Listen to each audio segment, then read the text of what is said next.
മുടി ഒന്ന് കെട്ടിക്കൊടുക്കണം.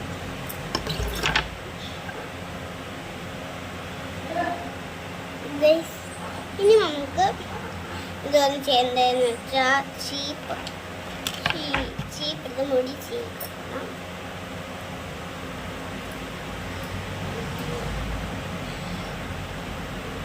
ഓക്കെ, എന്നിട്ട് നമുക്ക് ഇതാണ് ഇങ്ങനെ ഒന്ന് എടുത്ത് കൊടുക്കണം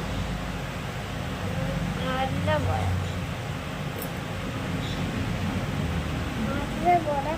മുടി ഒന്ന് കൊടുക്കണം.